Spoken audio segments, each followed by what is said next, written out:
Kapatid. Habang tumatagal. Ika.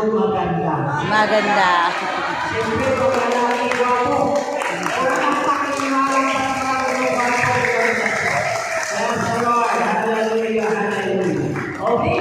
Pwede nang lakasan pang palakpak.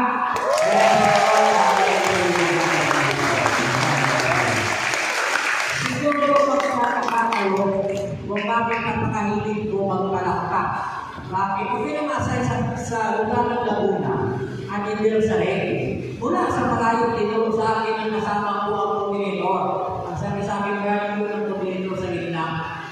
So, nagsalita ako, kaya hindi ko nakita ang buong katawan ng koordinator. So, makipagsalita, sa gitna ng maraming tao, ang mga tao ay nagpapalakpakan. Yung ang koordinator, hindi papalakpak.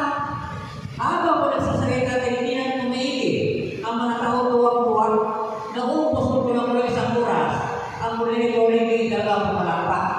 Nung matapos ako magsalita, pinakitan ko, dalhin ko sa nagrarami din ang mga palakpak.